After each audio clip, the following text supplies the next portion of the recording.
O Poder Sem Limites, de Anthony Robbins. Capítulo 3. É a mente que faz a bondade e a maldade, que faz a tristeza ou a felicidade, a riqueza e a pobreza. Edmund Spencer. Você já passou pela experiência de estar em maré alta, de sentir que não poderia fazer nada errado, numa época em que tudo dá certo?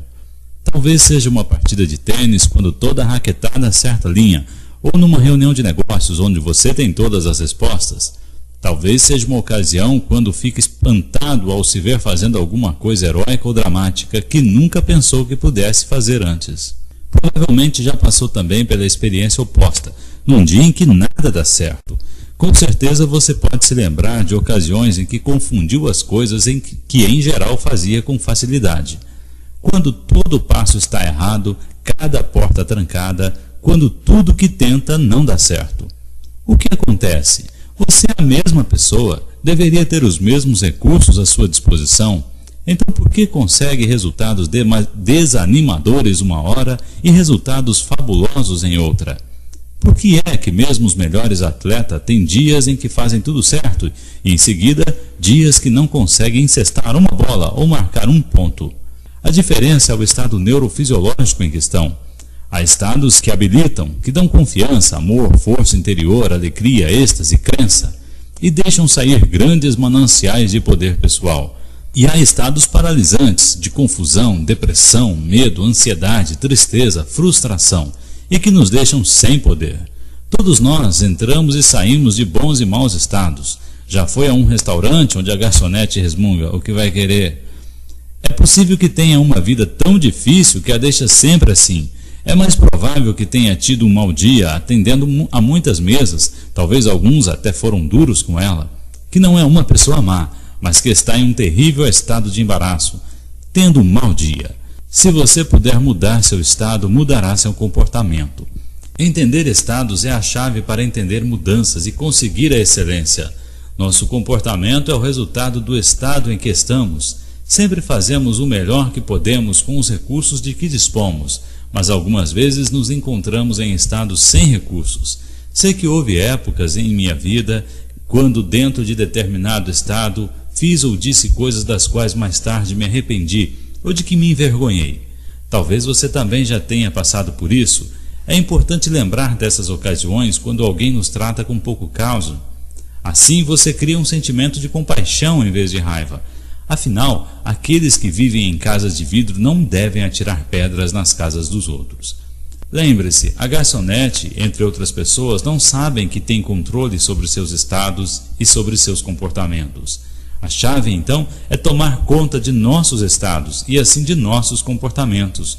O que acharia se pudesse, num estalar de dedos, ficar num estado mais dinâmico, mais cheio de recursos, um estado no qual ficaria excitado, certo do sucesso, com o corpo vibrando de energia, sua mente viva? Bem, você pode fazer isso. Quando terminar este livro, estará sabendo como se pôr em seu estado mais rico de recursos e poder, e como sair de estados empobrecedores quando quiser. Lembre-se, a chave do poder é agir. Minha meta é compartilhar com você como usar os estados que levam à ação decisiva, congruente e assumida. Neste capítulo, vamos aprender o que são estados e como trabalham. E vamos aprender por que podemos controlá-los e fazê-los trabalhar para nós. Um estado pode ser definido como a soma de milhões de processos neurológicos acontecendo dentro de nós. Em outras palavras, a soma total de nossa experiência a qualquer tempo, em qualquer momento. A maioria de nossos estados acontecem sem qualquer direcionamento consciente de nossa parte. Vemos alguma coisa e respondemos a ela entrando num estado. Pode ser um estado rico e útil ou um empobrecedor e limitador, mas não há muito que a maioria de nós possa fazer para controlá-lo. A diferença entre aqueles que falham em realizar suas metas na vida e aqueles que são bem-sucedidos é a diferença entre aqueles que não conseguem se pôr num estado de apoio e aqueles que, com segurança, se põem num estado que os ajude em suas realizações. Quase tudo o que as pessoas querem é, em algum estado, possível. Faça uma lista das coisas que você quer na vida. Quer amor? Amor é um estado, um sentimento ou uma emoção que comunicamos para nós mesmos e que sentimos dentro de nós, baseado em certos estímulos do meio. Confiança, respeito, são coisas que criamos, produzimos esses estados dentro de nós. Talvez você queira dinheiro. Bem, você não se interessa em ter pequenos pedaços de papel verde enfeitados com os rostos de diversas pessoas mortas e notáveis. Você quer o que o dinheiro representa para você: amor, confiança, liberdade, felicidade ou qualquer outro estado que acredite que conseguirá com a ajuda do dinheiro. Assim, a chave para o amor, a alegria, para aquele poder que o homem tem procurado há anos, a capacidade de dirigir sua vida, é a habilidade de saber como dirigir seus estados. A primeira chave para dirigir seu estado e produzir os resultados que deseja na vida é aprender a controlar efetivamente o seu cérebro. A fim de fazer isso, precisamos entender um pouco como ele funciona. Em primeiro lugar, precisamos saber o que cria um estado. Há séculos que o homem é fascinado pela maneira como alterar seus estados, e assim sua experiência de vida. Ele tentou jejum, drogas, rituais, música, sexo, comida, hipnose e cantos. Todas essas coisas têm seus usos e limitações. De qualquer modo, você vai ser agora introduzido em meios muito mais simples, que são igualmente poderosos e, em muitos casos, mais rápidos e mais precisos.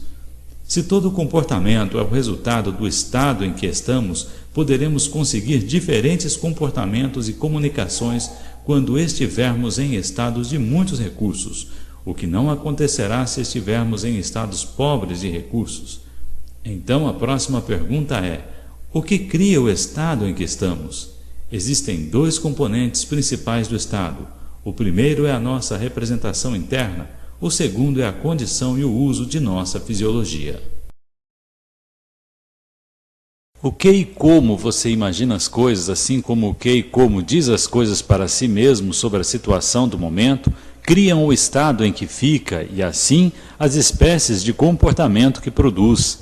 Por exemplo, como você trata seu esposo ou esposa, namorado ou namorada, quando ele ou ela chegam em casa mais tarde do que prometeram? Bem, seu comportamento dependerá em grande parte do estado em que esteja quando a pessoa voltar. E se seu estado será determinado em grande parte e escala pelo que estava representado em sua mente como razão desse atraso. Se durante horas você esteve imaginando a pessoa com quem se preocupa em um acidente, ferida, morta ou hospitalizada, assim que ela entrar pela porta poderá recebê-la com lágrimas, com um suspiro de alívio e com um grande abraço e uma pergunta sobre o que aconteceu. Esses comportamentos surgem de um estado de preocupação.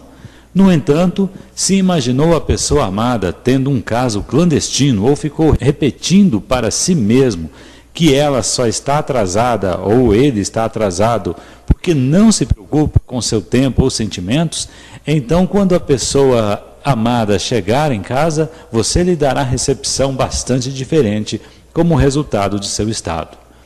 A partir de um estado de sentir-se zangado ou usado, surge um conjunto todo novo de comportamentos.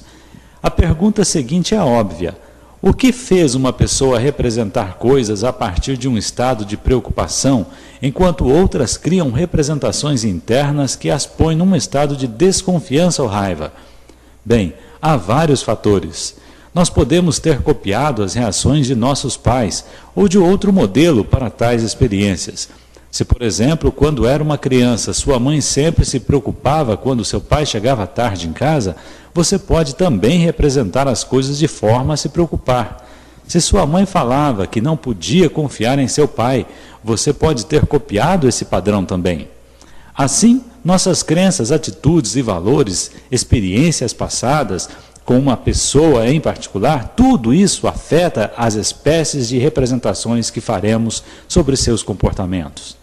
Há um fator até mais importante e forte no modo como percebemos e representamos o mundo. É a condição e nosso padrão de uso de nossa própria fisiologia. Coisas como tensão muscular, o que comemos, como respiramos, nossa postura, o nível global de nosso funcionamento bioquímico, tudo provoca um impacto importante no nosso estado. A representação interna e a fisiologia trabalham juntas num enlace cibernético. Tudo que afeta uma automaticamente afetará a outra. Assim, mudanças de estado envolvem mudanças de representação interna e fisiologia. Se seu corpo estiver em estado de muitos recursos, é provável que pense que a pessoa amada, seja esposa, esposo ou filho, que já deveria ter chegado, esteja preso no trânsito ou a caminho de casa. Se, no entanto, você está, por várias razões, num estado fisiológico de grande tensão muscular ou muito cansado, se está com dor ou com pouco açúcar no sangue, a tendência é representar as coisas de forma que possam aumentar seus sentimentos negativos. Pense nisso. Quando você está se sentindo fisicamente vibrante e bem vivo, não olha para o mundo de maneira diferente de quando está cansado ou doente? A condição de sua fisiologia muda por completo o modo como representa, e assim experimenta o mundo. Quando você sente as coisas como sendo difíceis e perturbadoras, seu corpo não segue o exemplo e fica tenso? Esses dois fatores, representação interna e fisiologia, estão sempre em interação para criar o estado em que estamos. E esse estado determina o tipo de comportamento que produzimos. Assim, para controlar e dirigir nossos comportamentos, devemos controlar e dirigir nossos estados. E para controlá-los, devemos controlar e conscientemente dirigir nossa respiração interna e a fisiologia. Imagine-se sendo capaz de controlar 100% de seu estado em qualquer circunstância. Antes que possamos dirigir nossas experiências de vida, devemos primeiro entender como as experimentamos. Como mamíferos, os seres humanos recebem e representam informações sobre o meio através de receptores especializados e órgãos dos sentidos. Há 5 sentidos: gustação, olfato, visão, audição e sinestesia. A sinestesia compreende o tato, o olfato e o paladar. Formamos a maioria das decisões que afetam nosso comportamento, a princípio usando só 3 desses sentidos: o visual, o auditivo e o sistema sinestésico. Porém, dentro deste é que se encontra o olfato, o tato e o paladar. Esses receptores especializados transmitem o estímulo externo para o cérebro, através de processos de generalização, distorção e cancelamento, ou omissão. O cérebro então pega esses sinais elétricos e os filtra em uma representação interna. Portanto, a sua representação interna, sua experiência do vento, não é exatamente o que aconteceu, porém uma representação interna personalizada. A mente consciente de um indivíduo não pode usar todos os sinais que são enviados para ela. Com certeza você ficaria num estado de completa loucura se conscientemente tivesse de entender os milhares de estímulos da pulsação do sangue pelo seu dedo esquerdo até a vibração de seu ouvido. Então o cérebro filtra e guarda a informação que precisa, ou espera precisar mais tarde e permite à mente conscientemente do indivíduo ignorar o resto. Esse processo de filtração explica a grande tensão da percepção humana. 2 pessoas podem ver o mesmo acidente de trânsito, mas darem versões bastante diferentes. Uma pode ter prestado atenção no que viu, outra no que ouviu. Elas observaram de ângulos diferentes. Em primeiro lugar, ambos têm fisiologias diferentes para começar com o processo de percepção. Uma pode ter visão mais aguçada, enquanto a outra pode ter recursos físicos pobres em geral. Talvez uma tenha estado num acidente e tenha uma representação muito viva, já estocada. Qualquer que seja o caso, as 2 terão representações muito diferentes do mesmo acontecimento. Elas irão guardar essas percepções e representações internas como novos filtros, através dos quais irão ter experiência de coisas no futuro. Há um conceito importante que é usado na PNL. O mapa não é o território. Como Alfred Korzybski fez notar em seu Science Summit, as características importantes dos mapas devem ser notadas. Um mapa não é o território que ele representa, mas se estiver correto, tem uma estrutura similar ao território, o que é válido para a sua utilização. O significado para indivíduos é que sua representação interna não é a versão precisa de um evento. é só uma interpretação, filtrada através de crenças pessoais específicas, atitudes, valores e uma coisa chamada metaprograma. Talvez seja por isso que Einstein certa vez disse: aquele que tenta se pôr como juiz no campo da verdade e do conhecimento é afundado pela risada dos deuses. Uma vez que não sabemos como são as coisas na realidade, mas só como as representamos para nós mesmos, por que não representá-las de uma forma que nos fortaleça e aos outros, em vez de criar limitações? A chave para fazer isso com sucesso é o direcionamento da memória, a formação de representações que criem com solidez os mais fortalecedores estados para o indivíduo. Em qualquer experiência você tem muitas coisas que pode enfocar. Mesmo a pessoa mais bem-sucedida pode pensar no que não está dando certo e entrar num estado de depressão, frustração ou raiva, ou pode enfocar todas as coisas que dão certo em sua vida. Não importa o quão terrível seja a situação, você pode representá-la de uma forma que o fortaleça. As pessoas de sucesso são capazes de ter acesso aos seus estados mais cheios de recursos em uma base consistente. Não é essa a diferença entre as pessoas bem-sucedidas e as que não são? Torne a pensar em W. Mitchell. Não é o que lhe aconteceu que importa, mas a maneira como representou o que aconteceu. Apesar de estar terrivelmente queimado e depois paralisado, ele encontrou uma maneira de se pôr num estado rico de recursos. Lembre-se, nada é intrinsecamente mal ou bom. Valor é como nós o representamos para nós mesmos. Podemos representar as coisas de uma maneira que nos deixa num estado positivo, ou podemos fazer o oposto. Pare um momento para pensar num tempo em que você estava num estado de força. Isso é o que fazemos ao andar no fogo. Se eu lhe pedir que deixe esse livro e ande por um leito de brasas, duvido que se levante e o faça. Não é uma coisa que acredite que possa fazer, e você pode não ter recursos de percepção e estados associados a essa tarefa. Assim, quando digo isso com certeza, você não entra num estado que o apoiaria para executar essa ação. O passeio no fogo ensina as pessoas como mudar seus estados e seus comportamentos de uma forma a fortalecê-las para agir e conseguir novos resultados, apesar do medo ou outros fatores limitadores. Pessoas que andaram no fogo não são diferentes do que eram quando entraram, pensando que andar no fogo era impossível, mas elas aprenderam como mudar sua fisiologia e como mudar suas representações internas sobre o que podem ou não podem fazer.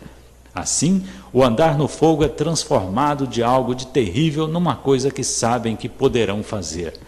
Eles agora podem se pôr num total estado de recursos e, a partir desse estado, podem produzir muitas ações e resultados que no passado rotularam de impossíveis. O passeio no fogo ajuda as pessoas a formarem uma nova representação interna de possibilidades. Se essa coisa que parecia tão impossível era só uma limitação em suas mentes, então que outras impossibilidades são também realmente muito possíveis? Uma coisa é falar sobre o poder do Estado, outra é experimentá-lo. Isso é o que o passeio no fogo faz. Proporciona um novo modelo para crença e possibilidade e cria uma nova associação de percepção interna ou de estado para as pessoas que façam que suas vidas andem melhor e as capacita a fazer mais do que alguma vez pensaram ser possível. Demonstra-se com clareza para elas que seus comportamentos são o resultado do estado em questão, pois no momento se fizeram umas poucas mudanças em como representam a experiência para si, que podem tornar-se tão confiantes a ponto de chegarem à ação efetiva. Claro que há muitas maneiras de fazer isso. O passeio no fogo é só uma maneira dramática e divertida que as pessoas raramente esquecem.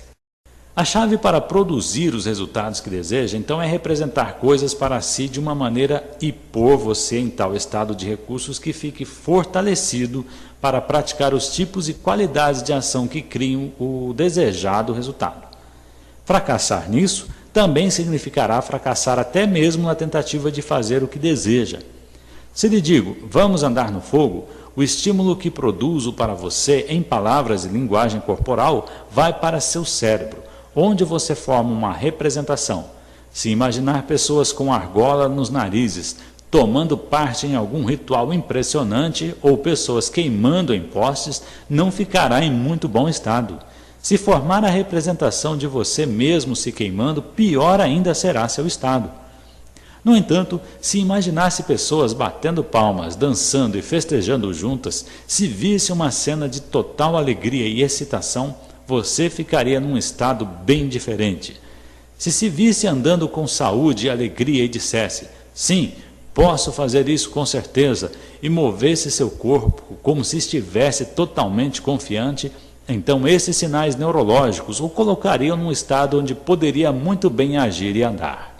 O mesmo é verdade para tudo na vida. Se representamos para nós que as coisas não vão funcionar, elas não funcionarão.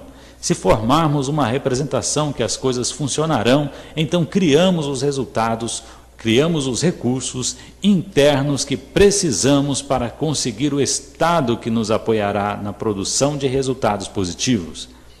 A diferença entre Ted Turner, Lee Iacocca, Will Mitchell e outras pessoas é que eles representam o mundo como um lugar onde podem conseguir qualquer resultado que desejem muito.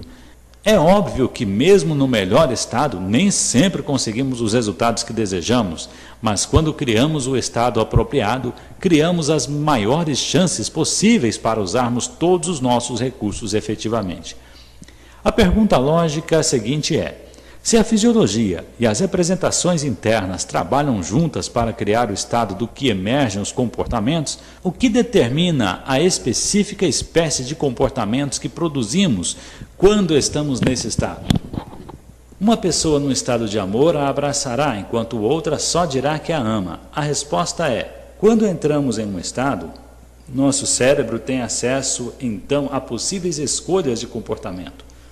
O número de escolhas é determinado pelos nossos modelos do mundo. Algumas pessoas, quando zangadas, seguem um modelo amplo de respostas e assim podem agredir como aprenderam a fazer olhando seus pais. Ou talvez tentem alguma coisa e se parecer que conseguiram o que queriam, isso se torna uma lembrança armazenada de como responder ao futuro. Todos temos visões do mundo, modelos que formam as percepções pessoais de nosso ambiente, de pessoas que conhecemos, de livros, cinema e televisão. Formamos uma imagem do mundo e do que é possível nele. No caso de W. Mitchell, uma coisa que moldou sua vida foi a lembrança de um homem que conheceu quando era criança. Um homem que, embora paralítico, fizera de sua vida um triunfo. Logo, Mitchell tinha um modelo que o ajudou a representar sua situação como alguma coisa que de forma alguma evitaria que fosse um tremendo sucesso. O que precisamos fazer ao copiar as pessoas é encontrar as crenças específicas que fazem-nas representar o mundo de forma a permitir que tomem medidas efetivas. Precisamos encontrar com exatidão como representam para si sua experiência do mundo, o que fazem visualmente em suas mentes, o que dizem, o que sentem. Mais uma vez, se conseguirmos as mesmas exatas mensagens em nossos corpos, podemos conseguir resultados semelhantes. Isso é modelagem. Uma das constantes na vida é que sempre estão sendo produzidos resultados. Se você não decide conscientemente que resultados quer produzir e não representa as coisas em consonância com isso, então algum agente externo, como uma conversa, um show de televisão, poderá criar estados que gerarão comportamentos desfavoráveis a você. A vida é como um rio, está sempre em movimento e você pode estar à mercê do rio. Se não tomar medidas deliberadas e conscientes para se manter na direção que predeterminou, se não plantar as sementes mentais e fisiológicas dos resultados que quer, sem dúvida crescerão ervas daninhas. Se não orientarmos com consciência nossas próprias mentes e estados, nosso ambiente pode produzir, por acaso, estados indesejáveis. Os resultados podem ser desastrosos. É fundamental, pois, que diariamente fiquemos de guarda à porta de nossa mente, visto que bem sabemos como estamos sempre representando coisas para nós mesmos. Devemos todos os dias tirar as ervas daninhas de nosso jardim. Um dos mais convincentes exemplos de estar num estado indesejável é a história de Karl Walleda, dos Flying Walledas, famosos equilibristas de circo. Ele representara sua rotina no fio de arame durante anos com grande sucesso, nunca considerando a possibilidade de falha. Cair simplesmente não fazia parte de seu arranjo mental. Então, uns poucos anos atrás, principiou de repente a mencionar à sua esposa que começara a se ver caindo.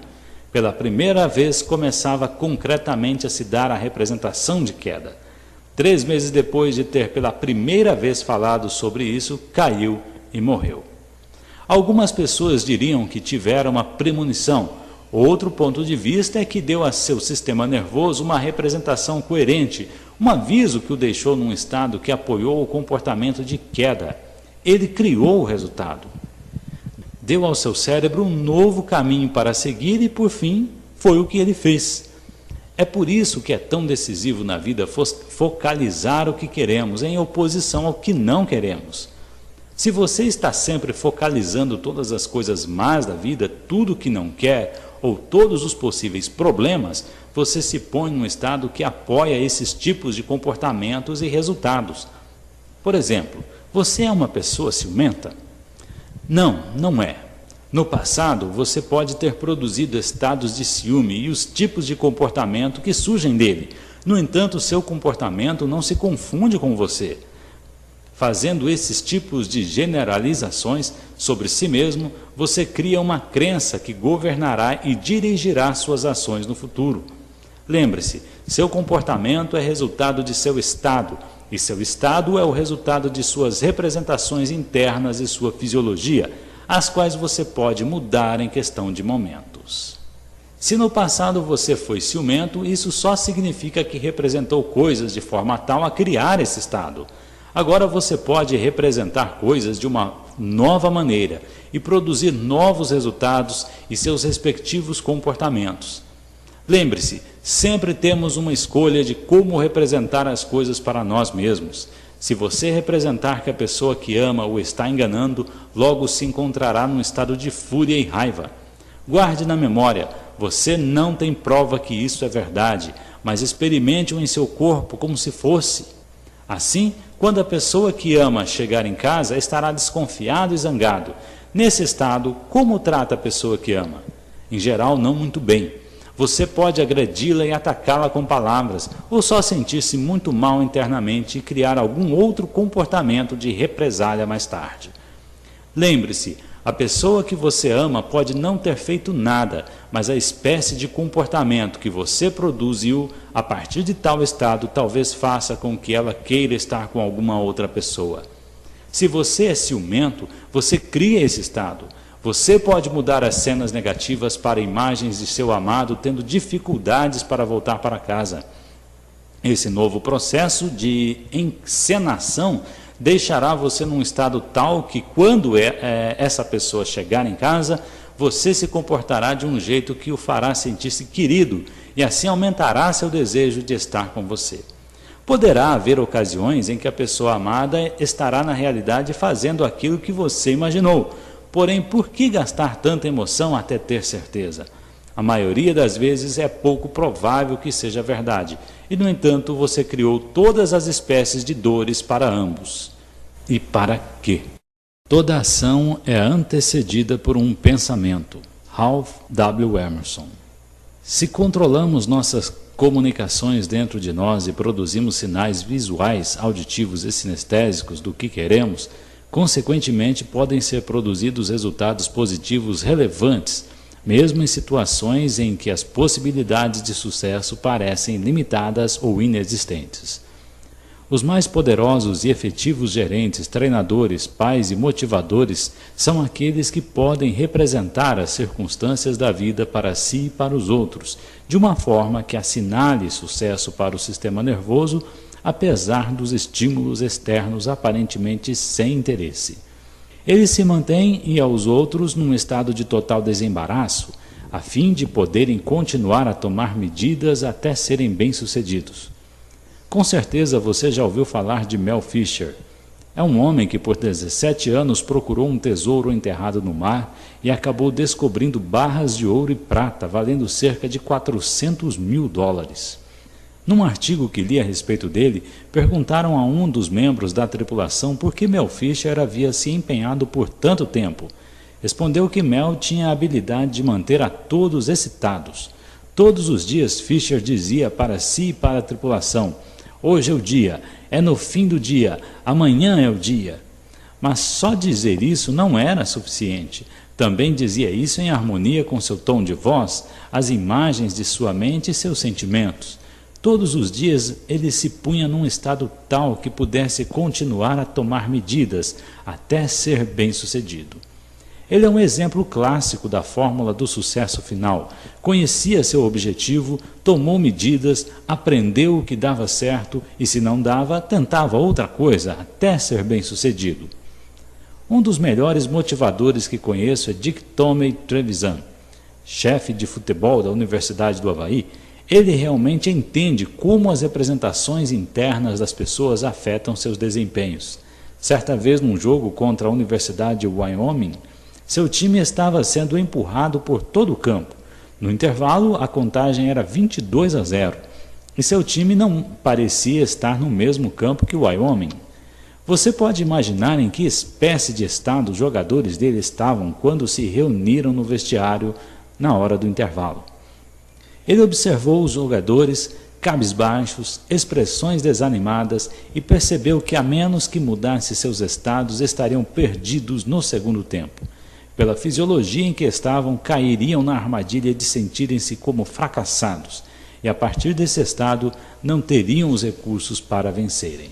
Dick trouxe então um pôster de papelão de artigos mimeografados que colecionava há anos. Cada um dos artigos descrevia times que estavam perdendo por uma margem igual ou maior e tinham reagido contra essa probabilidade quase impossível e ganhando o jogo. Fazendo os jogadores lerem os artigos, tentou injetar uma crença toda nova, uma crença de que poderiam na realidade se recuperar. E essa crença, que era uma representação interna, criou um estado neurofisiológico totalmente novo. O que aconteceu? O time de Tomey voltou no segundo tempo e jogou o jogo de sua vida, impedindo que o Wyoming marcasse mais pontos no segundo tempo inteiro e ganhando por 27-22.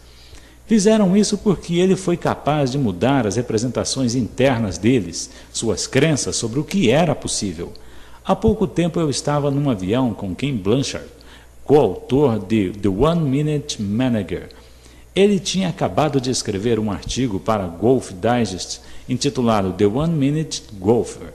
Tinha se agarrado a um dos principais instrutores do golfe nos Estados Unidos e, como resultado, melhorara a sua contagem de pontos. Disse que isso rendera toda a espécie de conhecimentos úteis, mas estava tendo dificuldade em lembrá-los. Disse-lhe que não tinha que lembrar dos conhecimentos. Perguntei se ele já tinha dado uma tacada perfeita em uma bola de golfe. Falou-me que já tinha, claro. Perguntei então se havia feito isso em muitas ocasiões. Ele disse que sim. Então eu expliquei que a estratégia ou a maneira específica de organizar esses recursos já deviam estar bem gravadas em seu inconsciente. Tudo o que ele precisava era se pôr de volta no estado em que estava quando fizera uso de toda essa informação que já tinha. Passei uns poucos minutos ensinando-lhe como reativá-lo mediante sua vontade. Você aprenderá essa técnica no capítulo 17. O que aconteceu então? Ele foi ao jogo e jogou a melhor partida em 15 anos, baixando 15 tacadas de sua antiga marca. Por quê? Porque não há poder como o de um estado cheio de recursos. Ele não precisou esforçar-se para lembrar. Tinha acesso a tudo de que precisava, só tinha que aprender a ligar-se. Lembre-se, o comportamento humano é o resultado do estado em que estamos. Se você já conseguiu um resultado de sucesso, pode reproduzi-lo adotando as mesmas medidas mentais e físicas que tomou na ocasião. Antes das Olimpíadas de 1984, trabalhei com Michael Bryan, um nadador que competiu nos 1.500 metros estilo livre. Ele estava treinando, mas sentia que não estava dando tudo que podia para alcançar o sucesso. Tinha desenvolvido uma série de bloqueios mentais que pareciam estar limitando ele. Tinha algum medo sobre o que o sucesso pudesse significar, e assim sua meta era a medalha de bronze ou a de prata. Não era o nadador cotado para ganhar a de ouro. O favorito, George de Carlo, já vencera Michael em diversas ocasiões. Passei 1 hora e meia com Michael e ajudei-o a modelar seus estados em desempenhos máximos, isto é, a descobrir como se pusera em fisiologias cheias de recursos, o que imaginara, o que dissera para si mesmo e o que sentira na única competição em que vencera George de Carlo. Começamos a separar as medidas mentais e físicas que tomara quando vencer as competições. Ligamos o estado em que estava nessas ocasiões a um acionador automático, o som do revólver de partida disparando. Descobri que no dia em que vencera George de Carlo, estivera ouvindo Huey Lewis e The News, bem antes do início.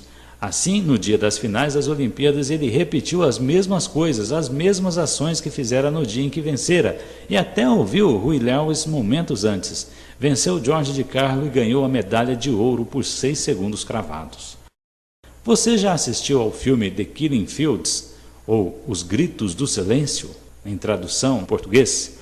Há nele uma cena espantosa que nunca esquecerei, que envolve um garoto de 12 ou 13 anos que vive no meio do terrível caos de destruição da guerra no Camboja.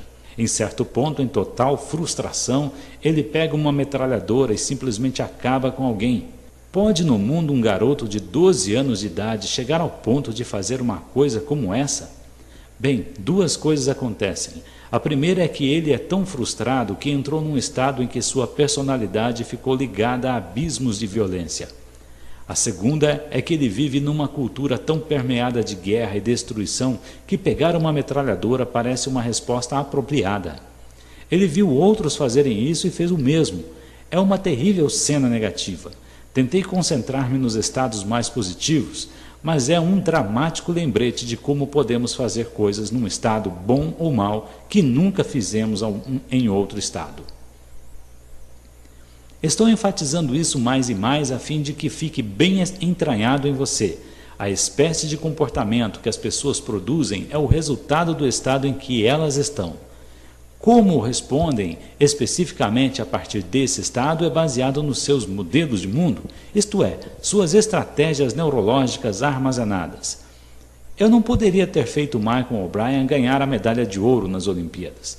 Ele teve de trabalhar a maior parte de sua vida para guardar as estratégias, as respostas musculares e assim por diante. Mas o que pude fazer foi encontrar como ele poderia convocar os mais efetivos recursos, suas estratégias de sucesso, sob sugestão e dos minutos-chave em que precisava deles. A maioria das pessoas toma poucas medidas conscientes para dirigir seus estados. Elas acordam deprimidas ou acordam energizadas. As mudanças boas as levantam e as más derrubam-nas. Uma diferença entre pessoa em qualquer campo é quão efetivamente dirigem seus recursos. É mais claro em atletismo. Ninguém é bem-sucedido todas as vezes, mas certos atletas têm a habilidade de se porem num estado rico de recursos, quase que por sugestão, que geralmente aparece no momento certo. Por que Reg Jackson venceu todas aquelas corridas em outubro? Como Larry Bird ou Jerry West desenvolveram a estranha habilidade de acertar todos os tiros na competição? Eles foram capazes de mobilizar o que tinham de melhor quando precisaram, quando a pressão era maior. A maioria das pessoas está atrás de mudanças de estado. Querem ser felizes, alegres, estáticas. Concentraram-se em alguma coisa. Querem paz de espírito ou estão tentando sair de estados de que não gostam. Sentem-se frustradas, zangadas, perturbadas, aborrecidas. Então o que a maioria das pessoas faz? Bem, vira-se para um aparelho de televisão que lhe dá novas representações que pode interiorizar, vê alguma coisa e ri. Não mais está em seu estado de frustração, sai, come, fuma ou toma uma droga. Num sentido mais positivo, pode-se fazer exercícios. O único problema com a maioria dessas abordagens é que os resultados não são duradouros. Quando o show de televisão termina, as pessoas ainda têm a mesma representação interna de suas vidas. Lembram-se delas e sentem-se mal outra vez após o excesso de comida ou droga que tiveram consumido. Há agora um preço a pagar pela mudança temporária de estado. Ao contrário, este livro lhe mostrará como mudar diretamente sua representação interna e a fisiologia sem o uso de instrumentos externos, que muitas vezes criam problemas adicionais a longo prazo. Por que as pessoas usam drogas? Não é por gostarem de espetar agulhas em seus braços, mas por gostarem da experiência e não saberem outra maneira de ficar naquele estado. Tive garotos que eram empedernidos usuários de droga e que deixaram o hábito após um passeio no fogo, porque lhes foi dado um modelo mais elegante de como atingir o mesmo pique. Um garoto que dizia estar na heroína há 6 anos e meio terminou seu passeio no fogo e disse para o grupo: "Acabou! Nunca uma agulha me fez sentir nada que chegue perto do que senti do outro lado dessas brasas." Isso não significa que ele tenha de andar no fogo regularmente. Ele só tinha de ter acesso com regularidade a esse novo estado. Fazendo alguma coisa que pensava ser impossível, ele desenvolveu um novo modelo que podia fazê-lo sentir-se bem. Pessoas que atingiram a excelência são mestras no penetrar das partes mais ricas de recursos de seu cérebro. É isso que a separa do grupo. O fundamental a lembrar desse capítulo é que seu estado tem um poder admirável e você pode contatá-lo. Você não tem de estar à mercê do que quer que seja que lhe apareça em seu caminho. Há um fator que determina com antecipação como iremos representar nossa experiência da vida. Um fator que filtra os modos de representação do mundo para nós mesmos. Um fator que determina as espécies de estado consistentes que criaremos em certas situações. Tem sido chamado de o maior poder e é o que vamos investigar no capítulo 4. Fim do capítulo 3.